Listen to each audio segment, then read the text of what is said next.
Home construction in America is at its highest since the Great Recession. A coffee empire is teaming up with a music streaming service to get more customers. And one player on Wall Street has splaining to do. Alibaba being accused of selling fake goods.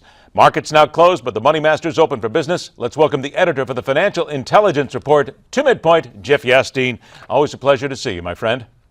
Thanks, Ed. You too. Yeah, we had the Dow finishing up today, marginally higher, gained about 14 points, settling at yet another new all-time high. That's why you had the traders cheering there at the end with the closing bell, finishing up 14 points higher. This S&P 500 dropping 1 point, the NASDAQ losing 8 points. I think the big underplayed story today actually was the dollar. The dollar seems to be mounting something of a comeback here. It's lost about 8% of its value compared to other currencies over the last 2 months. And that coincides with a jump in oil prices from 42 to 60 or so that we saw not too many a handful of days ago. Now we're starting to see that decline. Some of those prices being given back. Oil dropping down to about $57, $58 a barrel today. Gold prices lost more than 20. All right, might want to go ahead and check the Skype right there, because all of a sudden we got a little bit closer to you there, so we're going to go ahead and set that up. The extreme close-up was good for you, Jeff, but seriously, just to check it out just in case. A couple of bits of news here. U.S. home construction, the fastest pace since 2007, and here's one of the economists at TD Bank. This report should help assuage fears over the slowdown experienced by the U.S. economy in recent months. Does it? I think it does. It really affirms what I think many of the bulls, both for the stock market and for the housing market, have been hoping for and praying for once we got past this bitter cold winter in so much of the Midwest and the Northeast. The question now is whether or not a lot of this is already baked into the prices of stocks like Home Builders or Home Depot, which came out with earnings that were also pretty good today.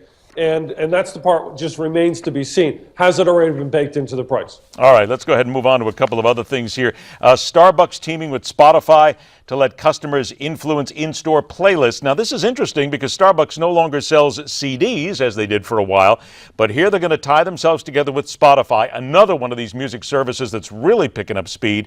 10 million members of the loyalty program, and of course, you can get reward points, all part of getting you in the store. Yeah, I think it's a particularly good deal for Starbucks. We don't know in terms of the financial arrangements regarding Spotify and Starbucks, but certainly for Starbucks, it means that they get that much more sort of interactivity. People can use the apps and vote and help to influence the music that's being played by the baristas through their local Starbucks unit that they happen to be sitting in. So, there's more of that interactivity. That's always a good thing if you're trying to get people to return back to those stores. 30 seconds. How big a deal is it that Alibaba, and we've talked about them many times over the last few months, is being sued by Gucci, Yves Saint Laurent, Puma, and other fashion brands for selling counterfeit goods?